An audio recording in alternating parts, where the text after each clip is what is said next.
নমস্কার, জোনাক and mom লাইফস্টাইলে আপনাদেরকে স্বাগত। আজকে বানাবো পাটিসাপটা।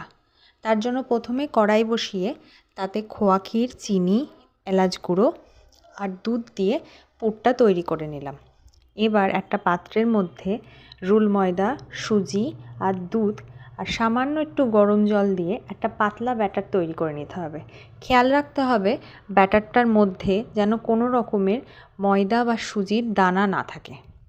এবার একটা ননস্টিক ফাইন প্যানের মধ্যে তেল ব্রাশ করে নিয়ে তাতে ডুবো হাতা করে ওই মিশ্রণটি দিয়ে ডাবু হাতার সাহায্যে একটু গোল করে নিতে হবে।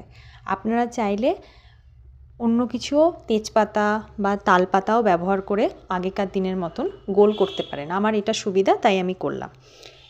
তার উপরে যেই পুরটা বানিয়েছিলাম সেটা মধ্যেখানে দিয়ে এবার হালকা হাতে উল্টাতে হবে। ঠিক যেমন করে উল্টাচ্ছি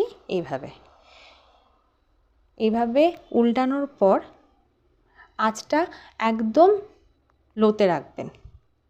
তারপরে আবার একটা মিশ্রণ দিয়ে একইভাবে হালকা হাতে উল্টিয়ে তৈরি করে নিচ্ছি পাটিসাপটা।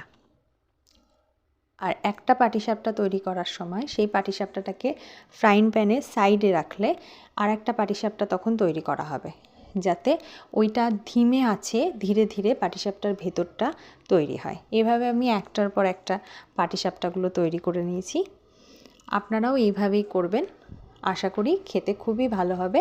আমার পাটিসাপটাগুলো খেতে খুব সুন্দর হয়েছিল।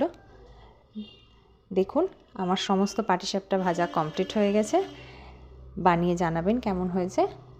দেখা হবে আবার একটা নতুন রেসিপি নিয়ে নতুন ব্লগে। টাটা।